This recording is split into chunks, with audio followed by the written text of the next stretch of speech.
Darr was 19 years old, slaving away in the first window of the McDonald's drive-thru. Yes, I was questioning every single life decision I had ever made. And the fact that I smelled like a greasy ass every day coming home from work, just a bonus. Working at McDonald's was not glamorous, but the tricks they use to turn grease and frozen patties into a $73 million a day business, those are what you want to remember. And I'm going to connect the dots from the drive-through window I hated to the product you're building right now. So you can take something that feels totally unrelated and use it like sorcery. Those salty, greasy little potato fingers are a booby trap set by McDonald's themselves. Here's the evil part. These fries are sold at cost or below. McDonald's makes almost nothing on a standalone order of fries. And they know that. They planned it that way. Because once you're in the door or the drive-thru, it doesn't even matter. You're guaranteed to spend $10 or more, especially in 2026, where a meal is $9.29 at minimum, it feels like. And somehow you always end up with nuggets you didn't even plan on ordering. I don't even know how they got in the bag. That is a loss leader strategy. And it ends with, would you like fries with that? Every founder has a version of this decision to make. Most of them get it completely backwards. They either give everything away and wonder why nobody pays, or they charge for everything in front and wonder why nobody stays. The question is, what feature can you let someone try that is worth sacrificing? What is your fry?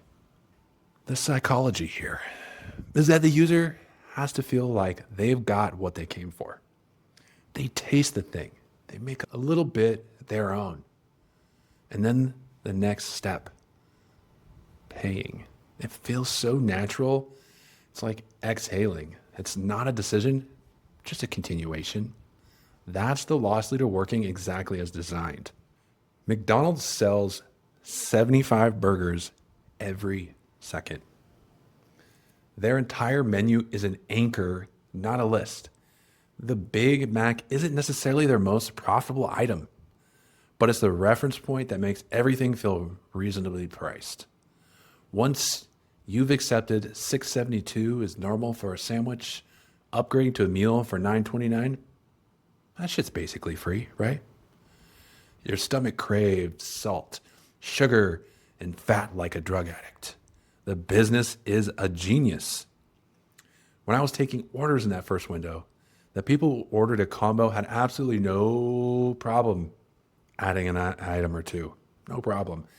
Or a patty for their dog. I can't even begin to tell you the stuff you see working at McDonald's. I can't even repeat it here. So think about your pricing. If you have a free plan and a $99 a month plan and nothing in between, you just handed someone a binary choice, a yes or a no. That is a conversion killer. And I just saw this happen in a product I reviewed in the Leak Ledger a week ago. Put something in the middle. Tag it most popular. Even if the gap between the two tiers is almost nothing, the feeling that someone is scoring a deal will drive your conversions up. It's not manipulation, it's removing the wrong kind of friction.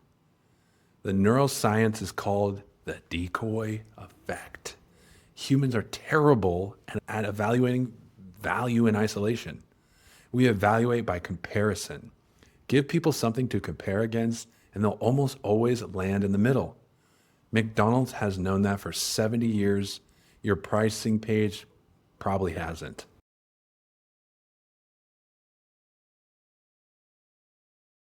So I would be washing dishes, taking orders on the headset, collecting money, and folding Happy Meal boxes like it was the happiest place on earth. All of this happening at the same time. That first window from hell is also a genius conversion funnel.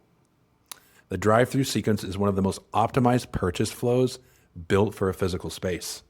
You commit to an order before you even arrive.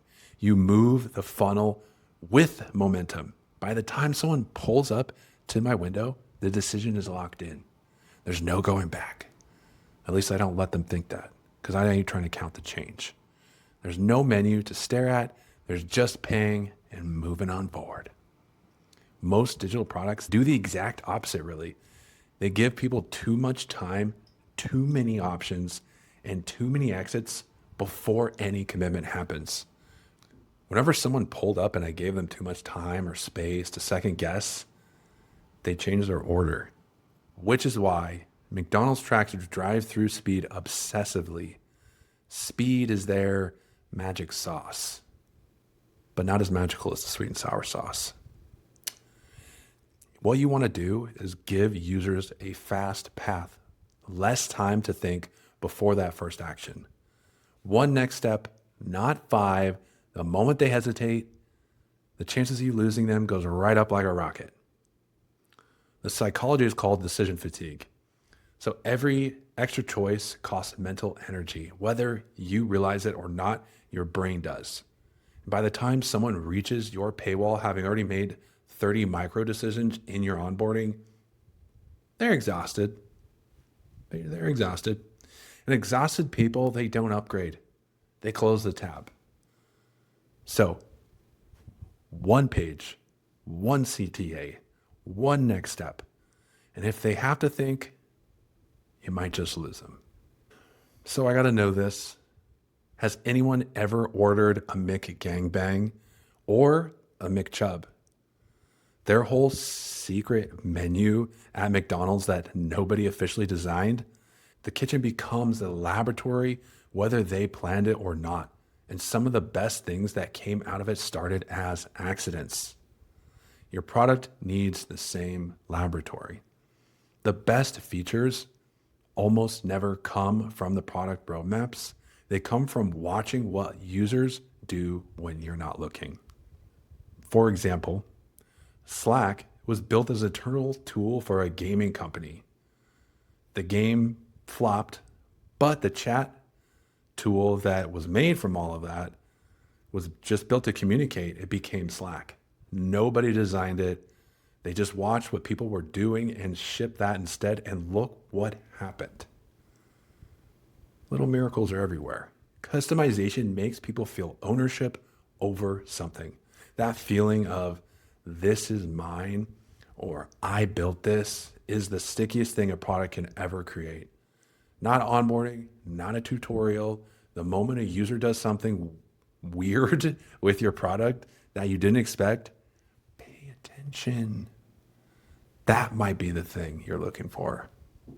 What nobody tells you is that McDonald's built something so bulletproof that a 19-year-old Dana with zero experience could run a window in a week, roughly, and keep the entire machine moving. The fries taste the same in Arizona as they do in Tokyo. Not because they hired geniuses, that's for sure. Because they removed all the variables. That is productization, the real kind of productization. I was a cog in that machine, and I didn't design anything. I executed a system someone else built to keep the meat grinding going. And I figured it out fast because I had to, because they always threw the new people in that window from hell. And if I could handle that chaos, anyone could handle that window. Your product should do the same. The moment it requires a specific type of user to understand it, you've already lost a percentage of the people who could have paid you. The neuroscience is called cognitive load. It is the amount of mental effort something requires. The higher the load, the faster people quit. McDonald's entire operation, the numbered meals, the drive-through sequence, the predictable menu, it all exists to reduce cognitive load to almost zero. You don't think at McDonald's, you point and you eat, and then you do it again. Your onboarding should feel the same way. Your product should feel the same way. The founders who figure this out don't need better users. They need a simpler product. Those are yours to steal. If you're still guessing where your product is leaking money or users, that's exactly what I do. The revenue leak map, I go through the product, record a full walkthrough of where users are dropping off and why, and rank the top revenue leaks by impact and hand you a full written brief with that recording of what to fix first. No more guessing. The link will be in the description. And last week, I took apart the evil magic of Disneyland and showed why you'd go back broke and blistered and already planning the next trip and what that means for your product. That one will be linked for you to go check out. So subscribe for more of this. One brand, one psychological trick, one thing you can steal every damn week.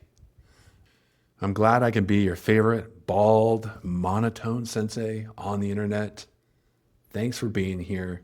Adios.